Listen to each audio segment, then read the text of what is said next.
네, 매주 화요일에는 구욱한 토론을 여러분들과 함께하고 있습니다. 오늘도 어김없이 강상구 노회찬 정치학교 교장 선생님, 교장님 그리고 김진욱 더불어민주당 전 대변인 두 분 나오셨습니다. 어서 오십시오. 안녕하세요. 네, 안녕하세요. 네, 반갑습니다. 반갑습니다. 아, 그래도 탄핵이 가결돼서 얼마나 다행인지. 네. 안 그랬으면 우리 못 만날 뻔했어요. 다사다난한 2주일을 보냈습니다. 그러니까 진짜 네. 다사다난한 2주를 보내고 지금 저희가 뵀습니다.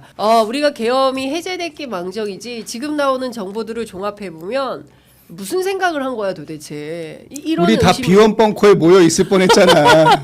1번, 2번, 3번 방에 네, 그렇죠. 각자서 조사받고 있을 뻔했어요. 그러니까 매우 심각한 상황인 건데 지금 그 나오는 특히 저는 이제 그 정보사가 핵심이었다는 거 아니겠습니까? 그렇죠.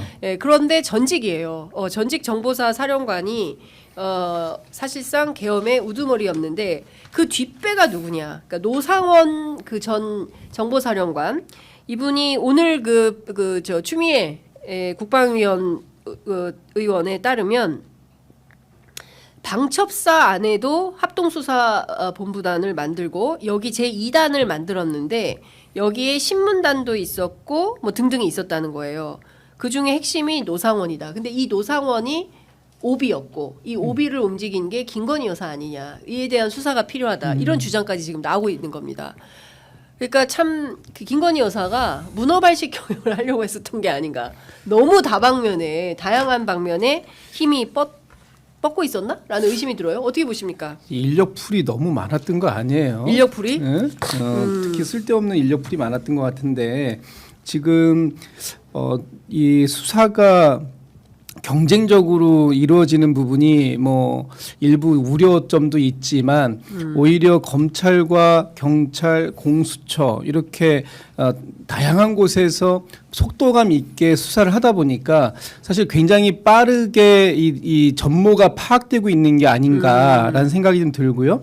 특히 이제 김용현 전 국방부 장관과 얽혀 있었던 그 수많은 사람들 중에 네. 거의 대부분이 다 구속됐어요.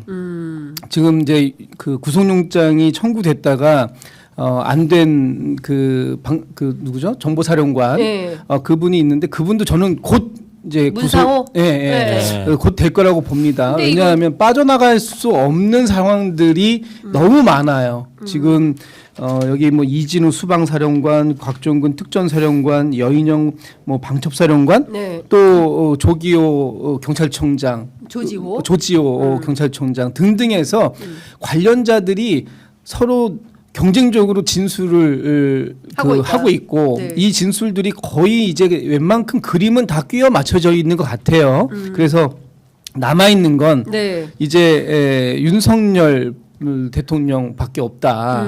그런데 오늘도 이제 기사 나오는 걸 보면 네. 계속해서 본인이 뭐 법적 정치적 책임을 피하지 않겠다고 하고 있지만 지금 용산에서 그 대통령 관저에서 네. 잘 피하고 있는 거잖아요. 네. 피하려고 노력을 하고 있는 것처럼 보이고 이런 부분들에 대해서 이제 뭐 며칠 안 남았다. 그동안 저희가 이 국민들께서 같이 염원해주고 성원해주신 덕분에 네. 계엄도 막아냈고 또 탄핵까지 이루어냈는데 네. 이제 남아있는 한 고비밖에 안 남아있는데 이 한 고비에 대한 저항이 그동안의 저항보다 훨씬 셀 거다. 네. 오늘 권성동 원내대표가 벌써 아침에 이상한 소리 하잖아요. 네. 지금 헌법재판관 3명 임명 안 된다도 얘기하고 네. 본인이 뭔데 본인이 어떤 권한으로 그런 얘기를 하고 있는데 좀 이따 짚어보기를 하고요. 네. 어쨌든 제가 생각할 때는 이제 거의 막바지에 다 왔다. 네. 그러나 방심하면 안 된다. 언제든지 이 부활을 꿈꾸고 있는 자들이 있기 때문에 지금부터 더 촘촘하게 이 하나하나 짚어서 이 12.3 내란 사태의 관련자들은 네. 모두 다 그의 적법한 책임을 지게 만들어야 된다. 그렇게 생각합니다. 네. 저는 일단 이 노상원 전 정부사령관, 네. 예. 이분이 이제 김용현 씨하고 가깝다고 그렇죠. 김용현 라인. 그러잖아요. 네. 김용현 씨하고 상원아 아주 말을 놓는다는 그러니까 거죠. 아주 네. 젊을 때부터 네. 가까운 사이다. 네. 이런 얘기는 이제 이미 보도가 됐었고 네. 그다음에 김용현 씨가 부정선거 관련한 영상들을 뭐 사령관들한테 자꾸 보내고 막 이랬다고 네네. 해요. 예, 자주. 예. 그러니까 그래서 자신만의 가상의 세계에서 살고 있었는데 김용현 월드. 예, 김용현 월드에 늘 거주하고 있었던 사람 중에 하나가 노상원이다. 예. 예, 노상원 정주 시인 거고. 멤버구나. 정주 멤버. 정주 멤버. 네, 정주 멤버예요. 어. 그리고 이 사람이 이제 예비역이었잖아요. 예비역이죠. 예비역이었는데 예. 실제 뭐 안가에서도 만나고 실제 활동도 했던 것으로 보이고 저는 우리나라가 예비군이 세다고는 했지만 이렇게 셀 줄은 몰랐어요. 몰랐다. 예, 예, 예. 예, 예. 근데 이런 걸 보면 이게 네. 사실은 사적 라인인 거잖아요. 그쵸. 이제 사적 예. 라인을 동원해가지고 하다 이제 뭐 김건희 씨가 만약에 아까 말씀하셨던 추미애 의원이 얘기했던 대로 김건희 씨가 이 사람하고 관련이 있다고 하는 게 나중에라도 이게 드러나면 이제 하다 비선을 저 내란을 일으키는 데까지 동원했구나. 라고 이제 평가받을 수 있을 것 같아요. 이건 뭐 굉장히 심각한 문제다 이렇게 보고 사실은 노상원 씨가 저도 이거는 이제 인터넷 검색하면 좀 그 나오는 얘기들인데 그 이전에 그 군에서 근무할 때도 뭐 이러저러한 갑질로 주변의 평이 그다지 좋은 사람은 아니었다 하는 그 내용들이 쭉 있습니다. 그래서 이게 약간 이 같은 성향의 사람들은 서로를 알아보나 네. 이런 생각이 들어요. 그러니까 별로 민주적이지 않고, 그다음에 남을 늘 하대하고 이런 사람들이 이 권력의 요직에 있으면 그리고 제도가 충분히 마련되어 있더라도 네. 어느 취약한 점에 뭐 어느 구석에 있다면 이렇게 내란까지도 갈 수 있는 거구나 네. 하는 생각이 들고요. 아까 권성동 원내대표 얘기하셨는데 뭐 뒤에 얘기 나오겠지만 그 앞으로도 계속 이제 이 계엄의 실체가 더 드러날 거 아니에요? 네. 그리고 그다음에 국민의힘은 끝까지 이 작은 힘이 남아 있는 한 계속 이런 식으로 네. 살아남으려고 할 거잖아요. 아니 그러니까 그래서, 저 그 얘기 나온 김에 그냥 하면 좋을 것 같은데 예, 예. 권성동 원내대표가 한덕수 권한대행이 윤석열 탄핵 인용 전까지 헌법재판관 임명은 불가능하다 이제 이런 주장을 했는데요. 네, 네. 2017년도에 추미애, 박범계, 박주민 의원이 황교안 대행의 헌법재판관 임명에 반대했던 사례를 들어서 주장을 한다는 거예요. 이런 주장에 타당이 있다고 보십니까? 저는 타당성 없다고 보는데요. 네. 지금 이제 한교안 얘기 좀 이따 하고라도 네. 권성동 원내대표가 좀 전에 아침에 이제 원내대책회의에서 네. 공개 발언을 하자마자 지금 이 온라인 상으로 지금 그림들이 막 돌고 있어요. 어떤 그림이? 제가 여기 보이시는지 제가 지금 저도 방금 받았는데 네, 무슨 그림이에요? 이게 이제 클로즈업 좀 해주세요. 네, 요거 클로즈업이 될까요? 결국은 뭐냐면 네. 대통령의 그 임명 권한은 그 권한 대행이 할 수 없다 이런 얘기하면서 네. 과거 2016년도에 저희 지금 민주당의 추미애 의원, 박범계 의원, 박주민 의원이 당시에 했던 얘기들을 근거로 해가지고 벌써 이렇게 웹자보처럼 이걸 만들어서 그러니까 임명 불가론을 설파하고 있는 거예요 지금 벌써. 진짜 방해하려고 작정을 그렇죠. 했네. 그렇죠. 예. 근데 제가 이게 왜 이제 말이 안 되는 얘기인지를 좀 잠깐만 좀 설명을 좀 드려보면 당시에 2016년도 얘기를 하는데 2016년도의 상황에 대해서 좀 얘기를 하면 그 당시 그 황교안 권한 대행 체제잖아요. 네. 그때 이런 일이 있었습니다. 박한철 당시 헌재 소장이 임기가 만료가 돼요. 네. 그런데 이걸 얘기하기 전에 헌재의 구성을 일단 먼저 말씀을 드려야 되겠네요. 헌재는 9명의 재판관으로 구성되죠. 네. 그 중에 3명은 대통령이 지명 권한을 갖고요. 그렇죠. 3명은 국회가 지명 권한을 갖고 네. 또 나머지 3명은 대법원장이 지명 권한을 가져요. 네. 그러니까 각각 3명씩 해서 나름 이 균형과 견제의 원칙을 맞추려고 했던 겁니다. 그렇죠. 이거는 이제 이게 기본이고 그 당시에 박한철 그 소장은 대통령 지명 몫이었어요. 예. 대통령 몫이었어요. 예. 그런데 이거를 임명하려고 하는데 예. 반대가 심하니까 예. 아니 권한대행이 과연 대통령은 아니지 않냐. 예. 대통령처럼 국민에 의해서 직접 선출된 권력은 아니니까 권한대행이 대통령이 지명할 걸 지명하는 건 잘못된 것이다. 오히려 대통령이 새롭게 만들어지거나 아니면 대통령이 이 탄핵이 기각돼서 네. 본연의 자리로 돌아갔을 때 그때 대통령이 하는 것이 맞다. 네. 해가지고 이걸 권한대행이 임명을 못하게 합니다. 네. 그래서 결국 안 했어요. 네. 그리고 그때 또 한 분이 또 임기가 만료가 도래해가지고 된 분이 계신데 이분이 누구냐 하면 네. 이정미 대법관. 그 재판관이었어요. 예. 이정미 대법관은 그 재판관은 예. 누구 몫이었냐? 대법원장 몫이었습니다. 네. 그래서 결국 양승태 대법원장이 지명을 하고 예. 이걸 권한 대행인 황교안 대행이 예. 임명을 합니다. 그래서 결국 8대 0으로 네. 박근혜 전 대통령은 탄핵이 되는 거죠. 그렇죠. 예. 예. 그러니까 이 상황을 잘 봐야 돼요. 그러니까 지금 시기 오늘 권성동 원내대표는 시기를 문제 삼았어요. 시기. 시기. 그러나 시기를 문제 삼을 게 아니라 이 권한을 실질적으로 누가 사용할 수 있는 거냐 하는 문제로 접근을 해야 된다라는 네, 게 첫 번째 예, 예. 제 주장이고 예. 그 다음에 이 박한철 좀 전에 얘기했잖아요. 박한철 소장은 결국 임명을 못했다고. 네. 그럼 이 임명을 누가 했냐? 네. 그 이후에 탄핵이 이루어지고 60일 이후에 대선이 있었지 않습니까? 그렇죠. 그래서 문재인 대통령이 당선이 돼요. 예. 문재인 대통령이 당선되고 난 이후에 예. 문재인 대통령은 유남석 재판관을 예. 지명을 해서 예. 결국 문재인 대통령 시절에 유남석 재판관이 임명이 됩니다. 네. 그럼 이 문제 여기에서 그 어떤 걸 우리가 좀 반면교사 삼아야 되는 거냐 하면 대통령의 권한을 그 권한 대행은 네. 월권적으로 사용할 수 없다.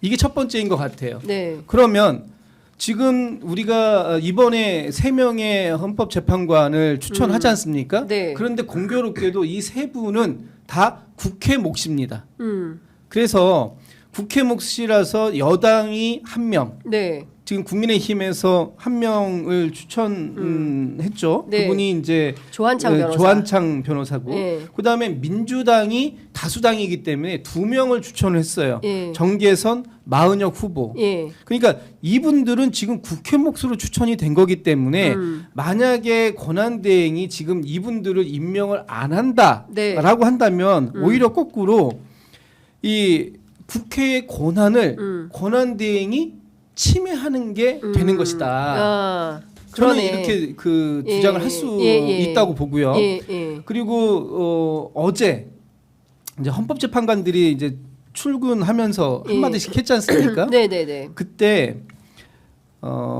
김형두 재판관이라고 계세요. 이분은 뭐라고 얘기하냐면 12월 내에 구인 체제가 완성될 것으로 기대한다 이렇게 얘기를 합니다. 김영수 재판관. 김형두. 김형두? 김영수인가요? 죄송합니다. 김영수. 네. 네네. 문영배- 김형두입니다. 김형두. 이분은 김명수 대법원장이 추천한 몫이에요. 네. 그래서 결국은 뭐냐? 예. 지금 이 탄핵이 이루어졌음에도 불구 그 탄핵 소추가 이루어졌음에도 불구하고 헌법재판관들마저도 12월 중으로 지금 국회에서 인사청문 절차를 밟겠다고 하고 있는 세 분의 재판관이 임명될 것으로 기대하고 일단 6명의 재판관으로 먼저 심리를 진행을 한 이후에 네. 이분들이 12월 30일 경에 임명이 되면 네. 1월부터는 전원 합의체가 완성된 구인 체제로 심리를 진행할 것으로 기대한다고까지 얘기를 하고 있어요. 헌법재판관들마저도. 예, 예. 그렇다면 당연히 권한 대행은 국회에서 인준 절차를 인사청문회를 통해서 추천이 되면 그건 인정을 하고 임명을 하는 것이 맞다라는 거죠. 그렇군요. 좀 길긴 한데 명확하게 이해는 됐어요. 그러니까 핵심은 권성동 원내대표는 마치 이제 그 권한대행 자체가 헌법재판관 임명 권한이 없기 때문에 추천해서는 안 된다, 임명해서는 안 된다, 이제 이런 주장을 하는 것인데 실제로 대통령 몫과 그 다음에 그 국회 몫은 전혀 추천 권한이 다른 것이고 그렇죠. 경우에 따라서 국회 추천 몫에 대해서 권한대행이 임명하지 않으면 그 자체로 국회의 권한을 침해하는 것이다. 그러니까 임명하는 게 맞다라는 주장을 하는 것이고요. 예, 네. 아니 그러니까 대통령 그 3명 이렇게 하잖아요. 네. 근데 이게 대통령 그다음에 법원, 국회 이렇게 각각 3명을 뽑아요. 네. 근데 최종적으로 대통령이 임명하는 3명은 자기가 그냥 임명하는 거고 국회가 추천하는 3명은 국회가 지명하면 대통령이 임명하는 거예요. 네. 법원도 마찬가지예요. 그러니까 대통령이 똑같이 임명하지만 그 임명의 의미가 다르다는 겁니다. 예, 그래서 대통령이 자기가 뽑을 몫이라면 자기가 뭐 뽑든 말든 판단을 해야 되겠죠. 그런데 국회나 대법원이 지명한 걸 임명하는 것은 그거를 거부하거나 이런 게 아니라 그냥 수동적으로 받아들이는 의미에서의 임명. 네, 네. 그러니까 이라고 이해를 해야 해야 되는 된다는 거죠. 일을 하는 거다. 예, 그러니까 예. 이거를 그래서 이게 무슨 대단한 현상을 변경하는 무슨 대단한 일을 하는 게 아니에요. 그러니까 일종의 그 권성동 의원이 이런 주장을 하는 것은 일종의 꼼수죠. 몽리다. 몽리보다는 네. 꼼수라고 꼼수다. 보는 거죠. 네. 제가 지금 우리 그 강 교장께서 말씀하신 거를 그냥 이 법률가들이 표현하는 거대로 한번 해보면 네. 이거는 국회 추천 몫의 사후적 형식적 승인을 하는 것이기 때문에 네. 네, 권한 그런 거죠. 대행이 소극적인 권한 행사를 하는 것으로 볼 수 있다. 네. 라는 것이 이제 그 일반적인 지금 예. 해석론이고요. 제가 꼼수라고 말씀드린 건 뭐냐면 이제 탄핵 그 헌법재판소에서 탄핵을 인용하기 위해서는 네. 뭐 앞에 9명이 다 계시면 좋은데 네. 지난 2016년에도 8분이 그렇죠. 참여를 했으니까 맞아요. 어쨌든 몇 명이 참여하든 7명 원래대로 하면 7명 이상이 참여해서 심리하고 6명 이상이 찬성해야 네. 인용 결정을 내릴 수 있는 거죠. 그런데 지금 현재 헌법재판소가 딱 6명이에요. 네. 6분밖에 없어요. 그렇습니다. 그러니까 6분 중에 그 인용 결정을 내리려면 6명이 다 있어야 되는 거예요. 네. 다 찬성을 해야 되는 거예요. 맞아요. 예. 그런데 그 중에 공교롭게도 어저께 헌법재판소에서 이걸 전자로 돌렸다고 하는데 주심 재판관이 누가 됐냐?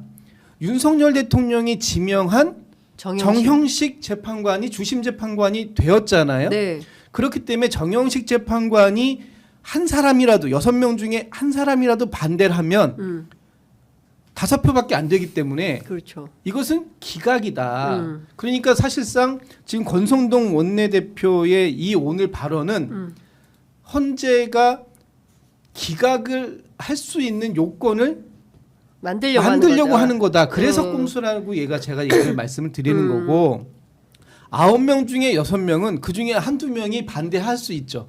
해도 통과가 돼. 네. 그런데 6명밖에 없는 상태에서는 한 명이라도 반대하면 이건 기각이에요. 그렇죠. 근데 어쨌든 현재 헌법재판소법에 따라서 6명으로는 심리는 할 수는 있는데 7명이 돼야 그 뭡니까? 그 원칙적으로는 심판을 할 판단을 할 수가 수 있고 있다는 거죠. 원칙적으로는 예. 심리 자체도 예. 7명 이상이 이상이어야. 참여해야 심리할 수 있도록 있다. 되어 있는 거죠. 예. 그러나 그 부분에 대해서 이제 지난번에 이진숙. 이진숙 방통위원장이 네. 아니 6명밖에 없는데 그러면 그 7명이 될 때까지 저보고 계속해서 기다리라는 겁니까?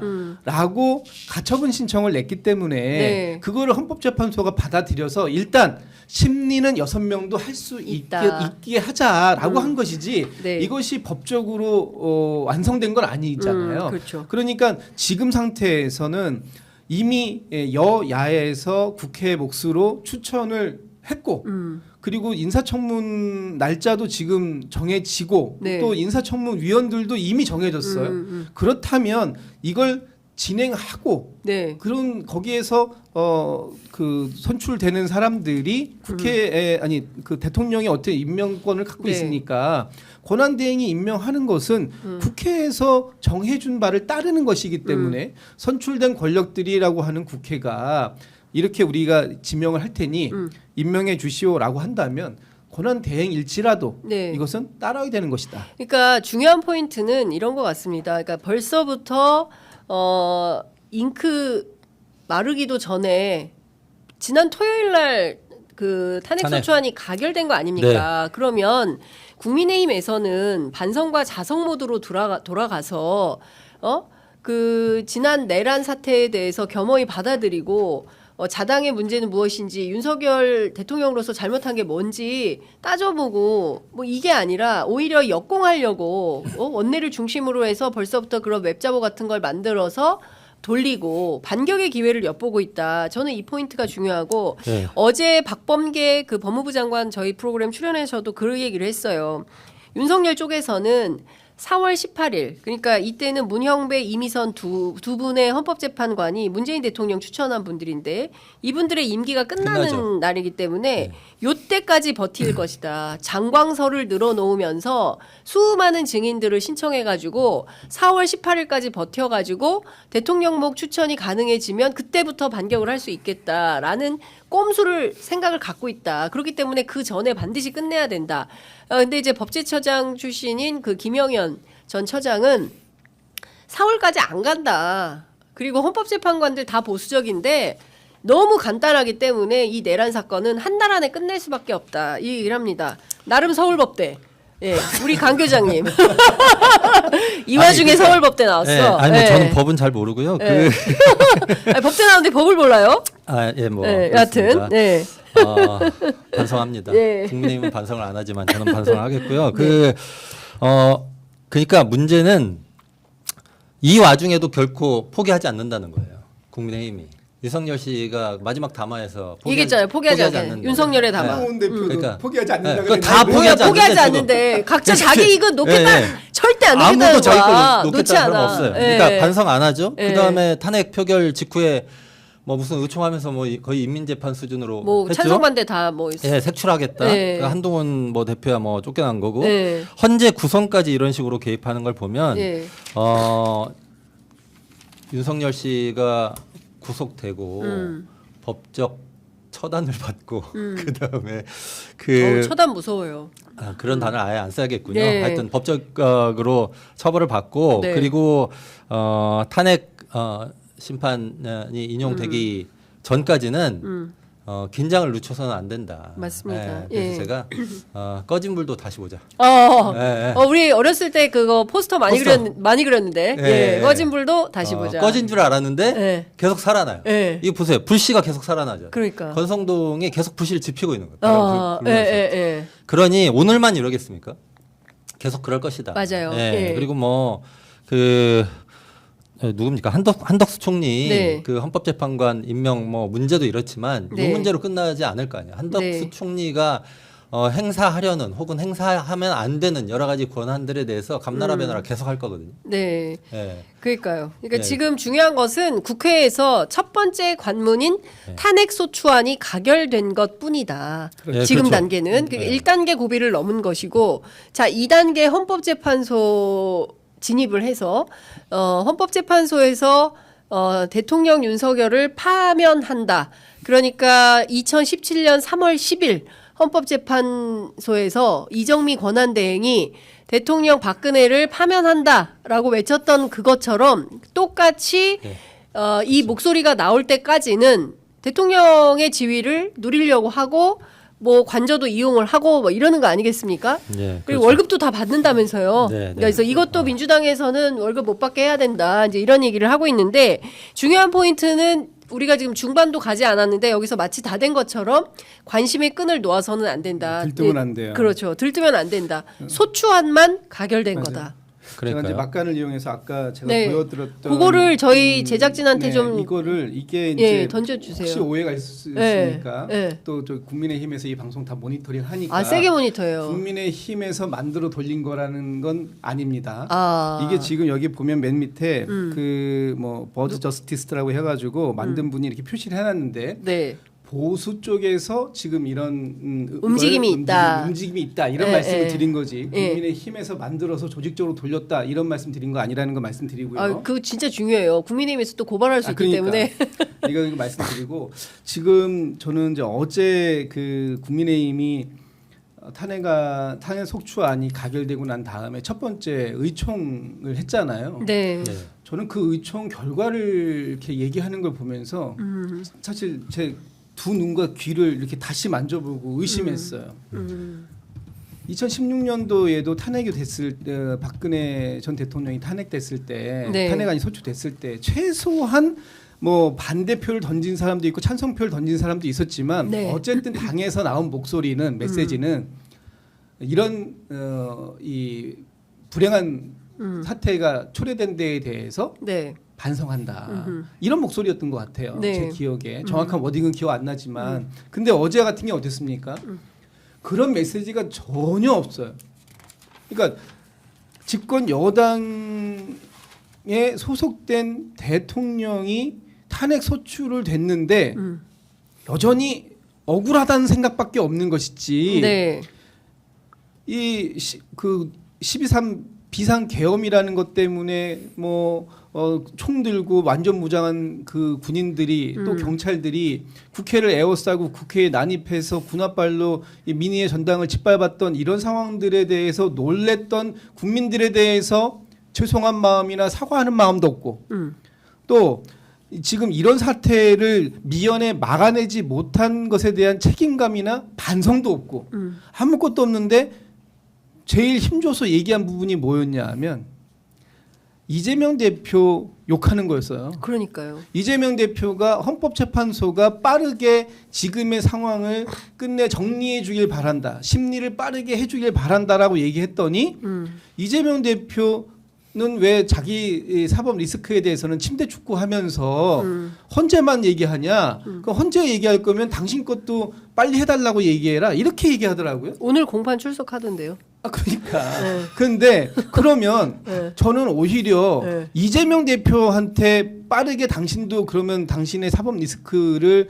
그 사법부에다가 심리해달라고 요구해라라고 얘기할 거면 네. 국민의힘도 국민들이 엄청 불안해하고 있다. 지금 권한대행 체제로 갔지만 여전히 불안정 속에 있는 것이고 이런 상황들을 빨리 수습할 수 있는 유일한 방법은 헌재가 네. 빠르게 심리해서 빠르게 결론을 내주는 것이다. 네. 라고 하면서 국민의힘도 헌법재판소에 빠른 심리를 예. 요청해야 되는 거 아닙니까? 예, 그렇죠. 사실은 지금 윤석열 대통령 쪽에서 용산에서 나온 얘기 보면 윤석열 대통령의 헌재 심리 전략은 침대 축구잖아요. 네. 침대 축구 하겠다라는 거잖아요. 기간을 오랫동안 끌면서 네. 최대한 180일이지만 180일을 넘겨서라도 심리를 받아보겠다. 그래서 가을쯤에라도 괜찮다.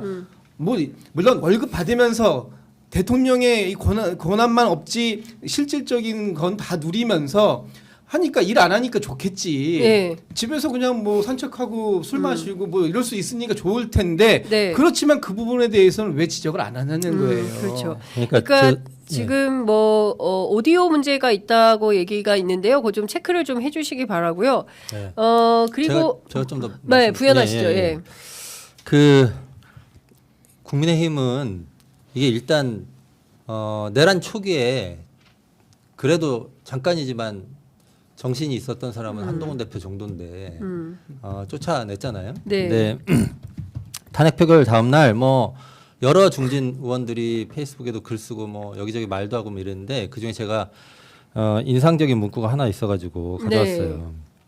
이 내란과 어울리는 멘트 같은데 한동훈 대표는 총구가 항상 대통령에게 가 있었다. 어제 그 얘기 예, 있었죠. 그게 나경원 의원이 얘기한 맞아요. 거란 말이에요. 예, 예. 뭐 실제로는 자기들이 이제 국민들한테 총구를 겨눈 건데 이게 이 사람들의 인식인 건 확실합니다. 예. 그래서 권성동 원내대표 같은 경우에 보면 그 이재명 대표가 국정안정협의체 뭐 제안하고 이랬을 때 그거 거절하면서도 했던 얘기가 여당으로서 책임 있는 정치를 끝까지 하려고 한다. 이렇게 얘기했어요. 네. 예. 그러니까 이 사람들이 얘기하는 책임 있는 정치가 과연 무엇인가. 근데 윤석열 씨가 아까도 얘기 나왔지만 마지막까지 포기하지 않는다고 했잖아요. 네. 그 무슨 얘기냐면 윤석열은 비록 갔지만 그 정신은 간 것도 아니죠. 직무가 정지됐지만 네. 그 정신은 이어받겠다. 저는 그렇게 읽히더라고요. 네, 네. 왜냐하면 윤석열 씨 마지막 담화 보세요. 담화 보면 막 자기가 얼마나 나라 걱정했는지. 제정신이 아니던데 제가 네. 보기에. 아니, 저는 누가 그날 탄핵한 날 그 발표했잖아요. 네. 그 탄핵한 날 어디 가서 이제 끝나고 뒤풀이하고 있었어요. 뒤풀이하고 있었는데 누가 영상을 보여주더라고. 이거 보세요. 그래서 제가 보고 뭐라고 얘기했냐면, 네. 이 사람 꼭 대통령처럼 말하네 이렇게 얘기했습니다. 그러니까 네. 여전히 자기는 구국의 결단으로 이 일을 했고 이 나라를 자기 방식으로 통치하는데 포기함이 없다라고 하는 걸 끝까지 얘기하는 거고 국민의힘도 마찬가지인 거예요. 네. 계속 지금 그런 상황. 그렇죠. 그러니까 중요한 것은 12일 담화는 상당히 격분해서 본인 스스로 썼다는 건데 예. 전날이 중요합니다. 11일에 그러니까 박세현 서울고검장이 윤석열한테 당신 출석해서 조사받아라라고 1차 소환 통보를 한 게 11일이에요. 그렇죠. 예, 그런데 이제 그 11일에 소환 통보에 불응하면서 쓴 거예요. 화가 나가지고. 화가 나서. 예. 그렇죠. 화딱지가 나가지고 말이야 지금 대선 결과를 승복하지 않고 178회에 달하는 대통령 퇴진 탄핵 집회가 임기 초부터 열리고 정부 공직자 탄핵 추진하고 막 29분을 혼자 얘기를 한 거예요. 격분을 해가지고. 근데 여기 팩트도 다 틀리고 이거를 제정신에 쓴 그러니까 글이다라고 받아들일 국민은 없습니다. 내로남불의 끝판왕인 네. 거예요. 예, 왜냐하면 대선 결과에 대해서 승복하기를 원한다면 그러면 총선 결과에 대해서도 승복해야 되는 거 아니에요? 그러니까요. 총선 결과에서 대통령의 지금 윤석열 정권에 대해서 민심은 엄혹하게 그 심판한 겁니다. 그렇다면 이 부분에 대해서 대통령이 어떤 국정의 기조를 바꾸려고 한다든지 네. 아니면 야당과 협치를 하려고 노력한다든지 아니면 그 다른 어떤 여러 가지 방법들을 썼어야 되는 거예요. 네. 그런데 그런 거 하나도 하지 않았잖아요. 그렇죠. 오늘 그 아침에 기사를 보니까 그 주한 미 대사를 역임했던 해리스 전 대사가 네. 이런 얘기를 하셨더라고요. 해리스 대사. 해리스 대사가 그 인터뷰를 하셨던데 예산 통과. 예산 통과 안 시켰다고 계엄할 것 비상계엄하면 같았으면 비상계엄할 것 같았으면 미국에- 미국에서는 남한할 우리가 일창이 없다. 없다. 일창이 안 남았을 네, 거다. 다 깨졌을 거다. 해리스 대사. 이게 무슨 얘기냐면요. 지난 50년 동안 미국에서 연방 정부의 예산안을 통과시켜주지 그 제때에 통과시켜주지 않은 게 21번 있었습니다. 네. 그러니까 그 50년 역사 중에 21년 동안은 그랬어요. 그러니까 반 정도는 바로 통과가 안 된 거예요. 네.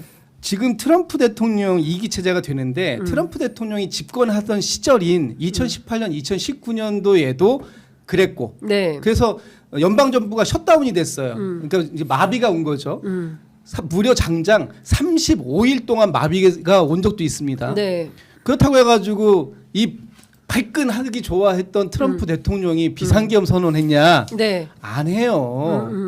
이것은 정치적으로 풀어내야 할 것이고 또 설령 야당의 주장이 조금 과하다 싶어도 양보하고 타협하려고 하는 노력을 통해서 그러니까. 이 문제를 해소하려고 하는 것이 필요한 것이지 아이고 야당이 내 발목 잡네 나 진짜 저것도 미치겠네 그러니까. 하고서 비상계엄을 선언하는 건 말도 안 되는 윤석열 거죠. 대통령밖에 없었다. 아니 근데 지금 전 세계가 버렸어요. 윤이라는 사람을 전 세계가 버리고 당신은 민주주의자도 아니고 헌정 질서를 문란시켰고 아니 오죽하면 미국에서 바이든 행정부에서도 선긋기를 하고 있는 거 아니겠습니까? 근데 네. 오로지 지금 국내에서 윤과 함께하는 이른바 내란 세력이라고 내란 동조 세력이라는 표현이 적합할 것 같아요.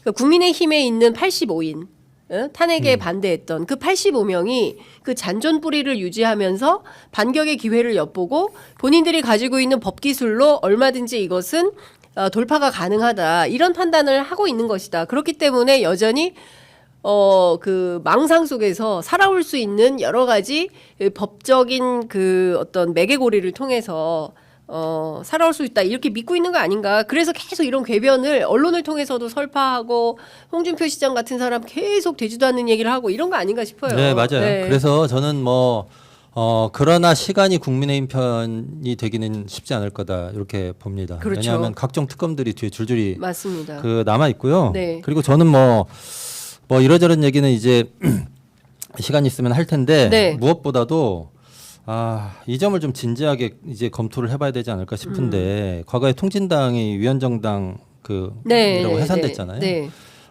근데 저는 국민의힘이 그 논의의 대상이 될 때가 올 수도 있겠다. 아니 이미 네, 됐죠. 이미 되고 있죠. 예, 이미 그래서 됐고 사실 그 조국혁신당의 박은정 의원은 그 박성재 법무부 장관을 향해서 국회 법사위에서 예. 그거 왜 그 위헌정당 심판 요구 안 하냐? 그거 그렇죠. 당신들이 해야 되는 네, 몫이다. 원래 이제 위헌정당 심판 그 제소를 하는 게 네, 그 정부가 하도록 돼 있잖아요. 그렇습니다. 그래서 이제 법무부 장관이 대신하니까 네. 그런 건데 추경호 원내대표 관련해서는 내란 특검 하다 보면 이제 드러날 거잖아요. 정당의 활동이 그 위헌적이냐가 그다음 민주적 기본 질서에 위배되느냐가 굉장히 중요한데 네. 그 원내대표 활동은 정당 자신의 활동으로 이미 헌재 판례 네. 돼 있기 때문에 네. 뭐 이런 것 등등이 확인이 되면 진짜 본격적으로 논의가 필요하다. 그리고 만약에 위헌정당이 되면 네.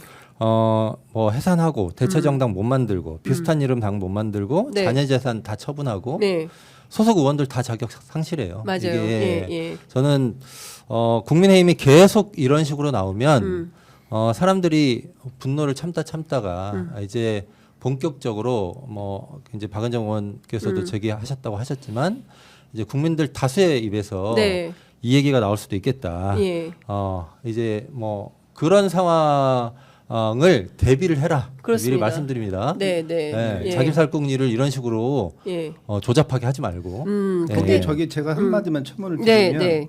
이게 단지 12.3 비상계엄이 있었을 때 추경호 원내대표와 국민의힘이 어떤 모습을 보였느냐만 가지고 얘기하는 건 아니에요.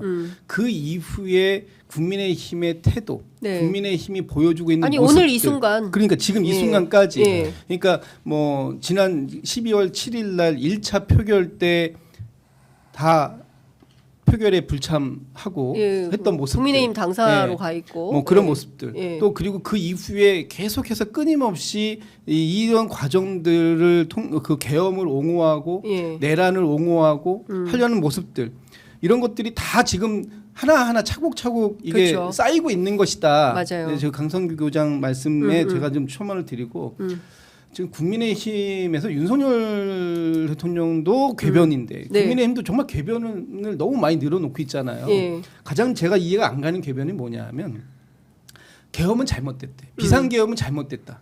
근데 탄핵은 안 된대. 그러나 탄핵은 안 된다. 예. 근데 비상계엄이 그러면 잘못됐다라는 것이 그냥 아유 안 했으면 좋았을 텐데 이 정도가 아니잖아요. 비상계엄이 위헌적이다, 위법적이다라는 것까지도 동의들을 해요. 대다수의 의원들이 이게 정상적인 사고가 있으면 인정을 안 할 수가 없어요. 네. 아니 무장한 군인들이 국회에 유리창을 깨고 들어가서 네. 이리 뛰고 저리 뛰고 하면서 그 사람들을 갖다가 진압하려고 하고 있는 모습들 또 대통령이 직접 특전사령관에게 전화해서 야 아직 의사 정족수가 안 된 것 같으니까 네. 의결 정족수 안 된 것 같으니까 빨리 문 부시고 들어가서 다 끌어내 네. 이런 메시지들이 수시로 소통이 되고 있었던 것들 또 주요 정치인들 이런 사람들을 다 체포하고 구금해서 어디론가 뭐 비원 벙커 막 이런 데다 수감하려고 했던 이런 모든 계획들이 다 지금 밝혀지고 있잖아요. 그런 게 안 밝혀졌다면 과연 지금 검찰 또는 경찰이 구속영장을 신청했을 때 네. 법원이 발부했겠습니까? 어느 정도의 범죄 혐의가 소명이 됐기 때문에 구속영장이 나오는 거 아니에요. 그런 아니, 상황 속에서도 여전히 계엄은 괜찮다.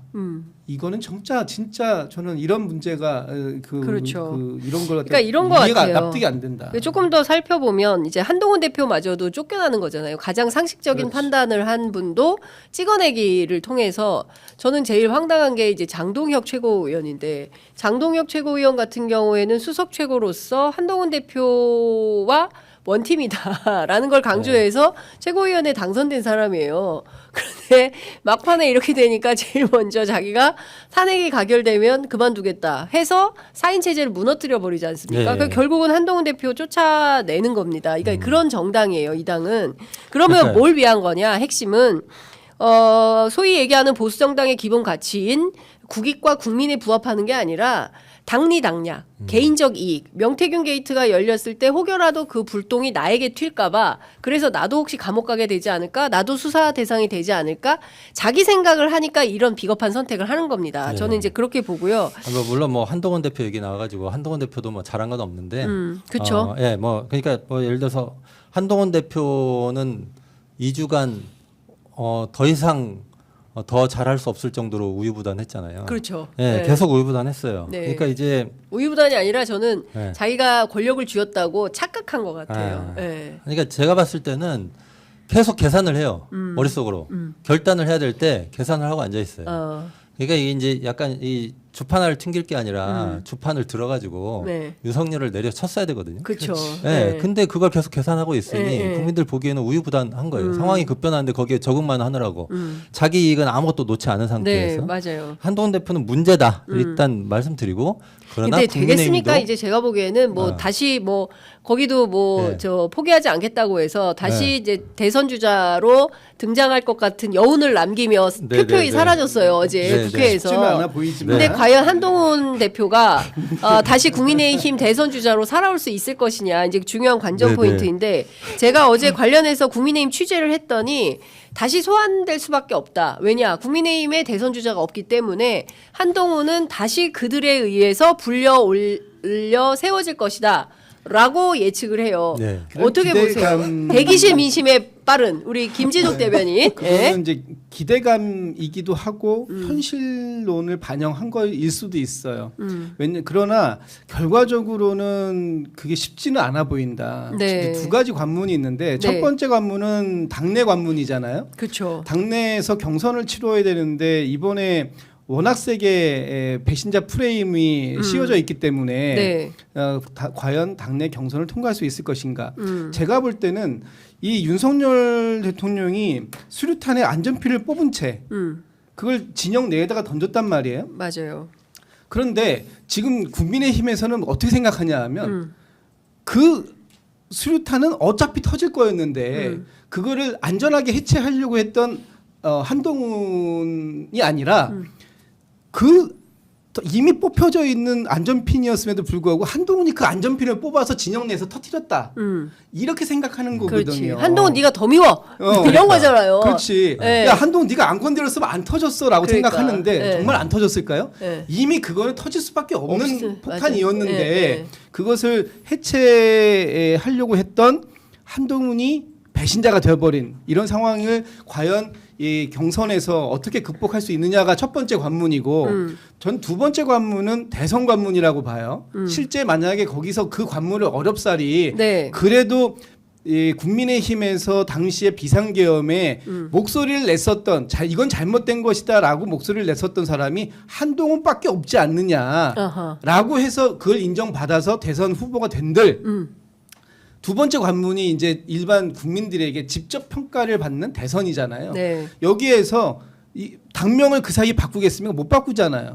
그럼 변색을 못 하고 나올 거란 말이야. 네. 그러면 국민의힘이 그동안 보여줬던 모습들, 이 계엄을 옹호했고 탄핵을 반대하고 네. 내란을 옹호하려고 했던 이런 모습들, 그래서 결국은 자기 대표까지도 쫓아내버렸던 이 모습을 기억하고 있는 국민들을 진짜 개 돼지로 아나? 아. 그렇지 않다면 일반 국민들은요 절대로 한동훈 대표가 대선 후보가 된들 거기에다 표를 줄 수가 없다. 안 까먹죠. 왜? 국민의 힘을 보고 찍어야 되기 때문에 그렇죠. 저는 한동훈 대표가 그동안 뭐 5개월 동안 변화도 못 시키고 혁신도 못 시키고 제대로 된 리더십도 못 만들었다라고 하지만 그 가장 최고의 그 실책은 뭐냐하면 이번에 좀 전에 강 교장께서 말씀하신 그 상식처럼 보였던 모습 12.3 비상계엄을 해제시키기 위해서 18명의 의원들하고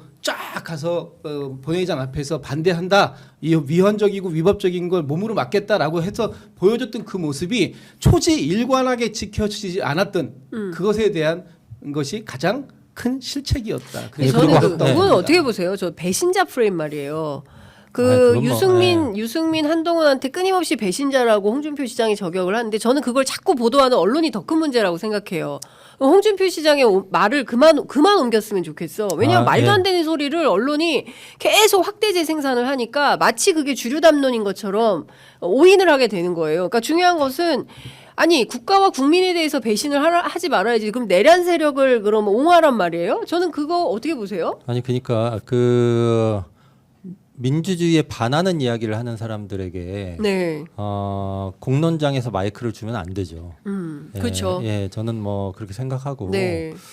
그리고 그랬을 때 이제 뭐 배신자 프레임이 있잖아요. 이 사람들이 상황을 좀 잘 못 본다는 평가가 많죠. 그러니까 이전에 박근혜 씨 탄핵 때 네. 그때 바른정당으로 분당하고 이랬던 것들이 오히려 네. 지금 평가해 보면 탄핵 당하고 뭐 좀 새로운 거 해보려고 노력하고 이랬던 것들이 그나마 산소호흡기 역할을 했을 수도 있어요. 근데 아예 그 당이 아무 변화가 없었으면 국민들이 어떻게 그 당을 재평가했겠습니까? 그리고 하나 잊으면 안 되는 게 있는데 그 2017년에 탄핵 당하고 나서 네. 그 뭐 분당했다가 다시 합당했다 뭐 이렇게 했어요. 근데 네. 지금 뭐 총선이 3년 반 남았으니까 예. 그때까지 버티면 된다. 윤상현. 뭐 네. 이런 거잖아요. 네. 근데 그때도 총선이 3년 반 남았었어요. 2017년 이후에도 네, 2020년에 총선이 있었잖아요. 3년 반 후 총선에서 그때 미래통합당인데 네. 뭐 흩어졌다 뭉쳤다 이래가지고 그때 참패를 당했어요. 참패했죠. 예. 참패했어요. 네. 그러니까 어차피 3년상 치르는 거예요. 그러니까 뭐 3년이면은 자기들이 뭐 살아날 것이다. 살아나려면 충분히 반성하고 맞아요. 자기들끼리 성찰하고 이런 노력을 보여야 되는데 지금은 오히려 그런 싹수가 있는 정치인들을 전부 배신자라고 몰아붙여요. 그러니까 자기들이 배신자 얘기를 할수록 그 사람들 자신이 국민의 배신자가 될 거다. 뭐 이렇게 생각합니다. 그러니까 네. 저는 이런 거예요. 국민들이 앞서 이제 말씀하신 저는 그런 표현 쓰기도 참 경망스러워서 안 쓰고 싶은데 그러니까 국민들을 굉장히 그 우스운 존재로 생각하는 겁니다. 그러니까 제가 그 방송국 대기실에서 가끔 국민의힘 패널들 만나면 어떤 얘기를 하냐면 우리 동네는 과메기만 꽂아도 돼. 우리 동네는 미역만 꽂아도 돼. 국민의힘 그 간판만 있으면 아무리 후보가 후져도 다 당선돼. 공천이 예. 중요해. 이런 얘기를 아무렇지도 않게 생각하는 거예요. 그러니까 국민을 과메기, 미역 이런 거에 취급하면서 말합니다. 근데 그런 사람들이 실제 당선이 돼 또. 과메기만 꽂아도 된다. 근데 예전에는 막대기만 꽂아도 된다고 했는데. 자기가 과메기인 거야. 그러니까 자기가 과메기인 거죠. 그래서 진짜 당선이 돼요. 그러니까 그런 걸 보면 기가 막힌 거죠. 그러니까 지난번에도 보면 누굽니까? 그 충남에 그 이미 그 당선 파티 했던 갑자기 이름이 생각이 안 나는데 그 재산 많은 분. 그렇죠. 예, 그분도 네. 당선되지도 않았는데 미리 당선 파티를 해가지고 케이크 불고 막 그래서 난리가 당선도 됐어. 또 그 사람도 당선이 됐어요. 그러니까 그런 거에 대해서 우리가 잘 기억을 해야 된다. 네네네네. 그러니까 저는 인천 미추홀 예. 관심 지역구입니다. 그렇죠. 예, 인천 네. 미추홀 관심 지역구예요. 제가 다음 총선을 또 이제 보도를 할 텐데 인천 미추홀에서 우리 미추홀구 구민들이 어떤 선택을 할지 지켜보겠습니다. 예. 그러니까 국민이 살아있다. 국민들이 반드시 심판한다. 국민을 우습게 여기는 정치 세력에 대해서는 반드시 심판한다는 것을 역사가 증명을 해야 됩니다. 그래야 정치인들이 이런 짓을 못해요. 그런데 또 윤상현식으로 1년 후면 다 까먹고 야 재서봐 형도 박근혜 엄청 어머했어. 근데 1년 지나니까 다 찍어주더라. 이게 통용이 되면 안 된다. 안 되는 거죠. 네. 그래서 저는 뭐 그 국민의식이 가장 중요하고 잊지 않을 거라고 생각을 하고요. 박덕흠. 예. 예. 게다가 그 지금 국민의힘 보면 그 저는 국민의힘에 그다지 희망이 있진 않다고 보는 또 다른 이유 중에 하나가 원래 친한 개들이 있었잖아요.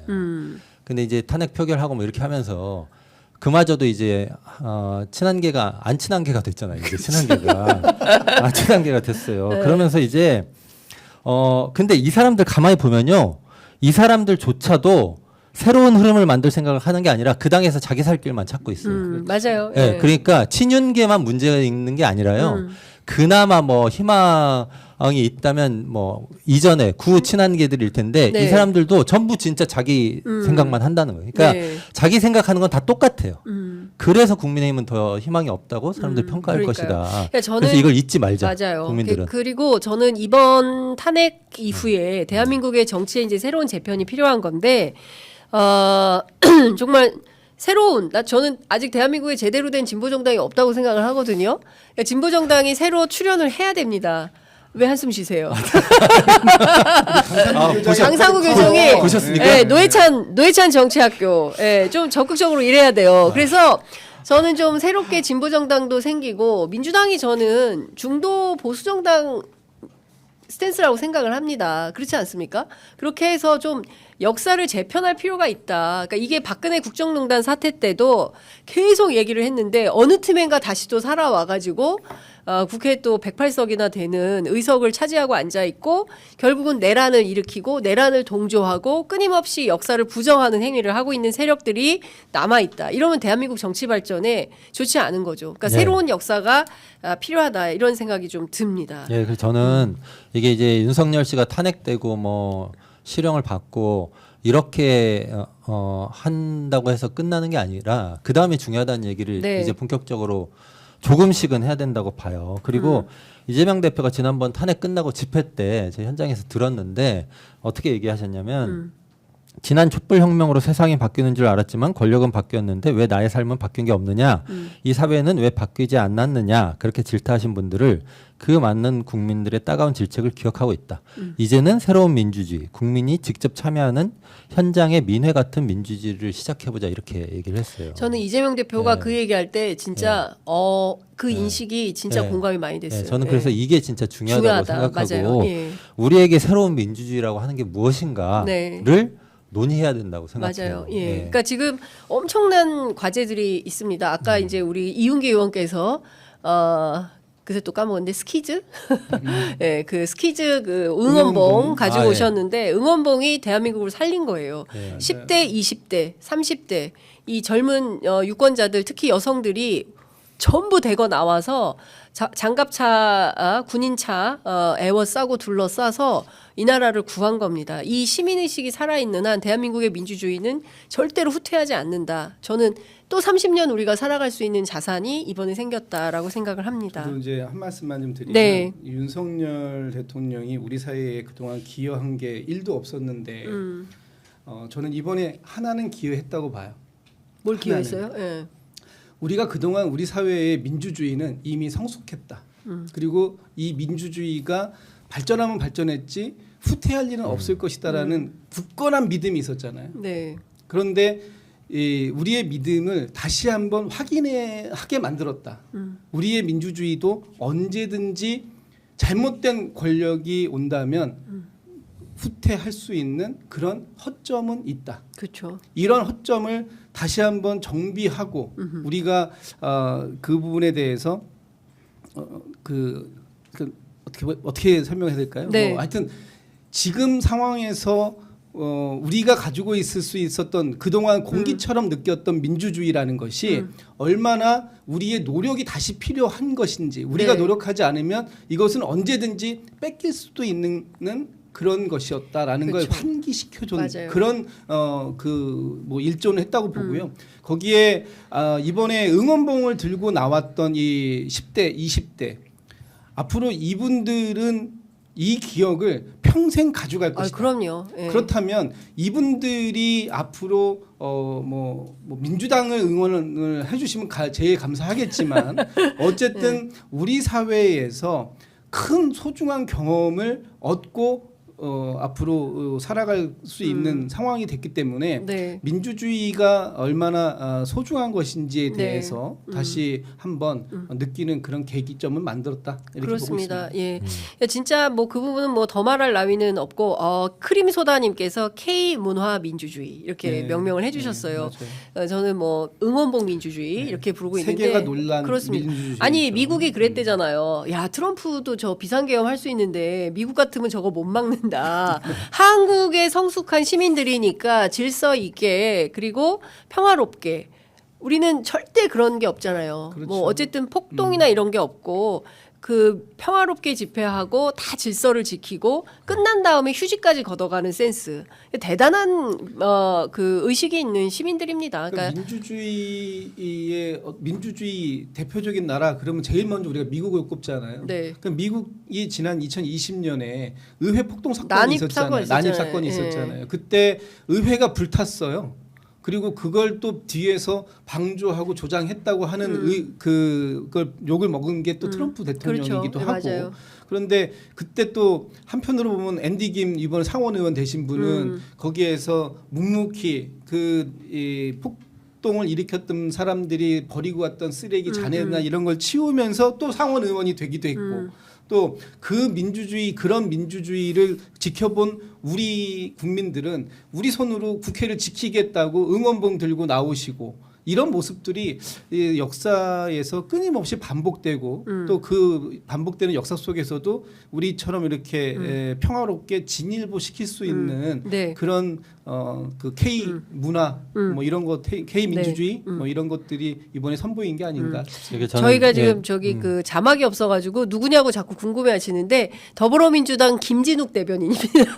아, 제가 좀 많이 생소하시죠? 네. 아니 주로 방송에 엄청 많이 나오시는데. 그러니까요. 예. 자 강상구 생소하면 대변인. 제가 예. 생소할 것 예, 같은데. 예, 예. 아니 뭐 저는 김진욱 대변인 말씀처럼 민주주의라고 하는 거는 그 물 위에 떠 있는 오리, 거위, 하여튼 그런 새들 같은 네. 존재다. 그러니까 밖에서 보면 굉장히 평온하고 안정적이고 계속 저기 떠 있을 것 같지만 물 밑에서 계속 다리를 움직여야 맞아요. 예. 그게 유지될 수 있는 체제이고 그 다음에 2030 주로 이제 여성들이 응원봉 나오셔가지고 그날 102030. 102030 10이 중요해. 그렇죠. 예. 이분들 막 춤을 엄청 추시더라고요. 네. 그래서 저는 그거 보면서 네. 추리를 이기는 방법이었어. 예전에 그 추워, 뛰어야 추워서 돼. 그랬나? 그래서 막 방방 뜨더라고요. 네. 근데 그 미국 사회운동가 중에 한 분이 내가 춤출 수 없다면 그런 혁명에는 동참하지 않을 것이다 이렇게 얘기한 적이 있어요. 근데 그때 나라는 거는 누구냐면 사회에 있는 온갖 각종의 사람들 이 사람들이 자기가 춤출 수 있는 민주주의 네. 이게 진짜 민주주의다 이런 얘기 했거든요. 네. 저는 그때 춤추는 걸 보면서 이분들이 새롭게 이제 대한민국에 출현한 완전히 다른 유형의 민주적 시민들인데 그렇죠. 네. 이분들의 이 춤추는 모습이 이 국면이 완전히 끝나고 나서 새로운 네. 민주주의를 만들 때 다시 조명됐으면 좋겠다. 네. 그러니까 그 다양한 나라는 사람들이 네. 모두가 춤출 수 있는 사회는 어떤 사회일까? 그렇죠. 그러면 그때부터 진짜 그 혁명이 시작되는 거 아닌가 맞다. 이런 생각을 예. 했습니다. 102030. 1020, 30을 꼭 넣어달라. 102030이 중요하고요. 그리고 1230이라고 해야 되겠다. 1230, 짧게. 1230이고 그다음에 45670도 함께 했어요. 네. 그리고 어떤 아저씨 보니까 모두가 함께 했어요. 뿅망치를 갖고 왔어. 뭐라도 들고 오는 거죠 집에. 응원봉이 없으니까 집에 있는 뿅망치라도 가지고 그거 오셨던데. 보셨어요? 예. 전기 모기채 들고 오는 거 보셨어요? 들고 올 수 있는 게 아무것도 없는 거예요. 그거라도. 그러니까 그거라도 가져와서 함께했다. 이게 저는 이 함께할 수 있어서 진짜 그 행복했고 다시 만난 세계. 네네. 예, 그러니까 그 우원식 의장이 세 번째 그 방망이질에서 진심을 느껴서 쾅 맞아요. 때렸던 그 순간 그 광장에서 나오는 그 다시 만난 세계와 함께 오버랩이 되면서 많은 국민들이 울컥했던 이런 현장을 아마 다들 가슴에 깊이 새기게 되지 않을까라는 생각이 좀 듭니다. 여하튼 취재 편의점도 현장을 계속 지키면서 저희들이 그 민주주의 진전을 함께하도록 하겠습니다. 지금 저희가 58만 9,951명이에요. 조금만 도와주시면 오늘 안에 59만 달성할 수 있지 않을까 생각합니다. 구독 누르셨어요?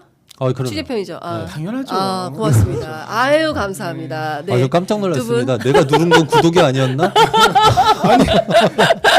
이거 인민제 떠나는데 그러니까요. 잠깐 얘기해야 제가 권성동 빙의. 자, 하여간 그 구독, 좋아요, 알림 설정으로 여러분 함께 해주시면 너무 감사할 것 같고요. 저희 내일 다시 또 찾아뵙도록 하겠습니다. 두 분 말씀 잘 들었습니다. 고맙습니다. 네, 감사합니다. 고맙습니다.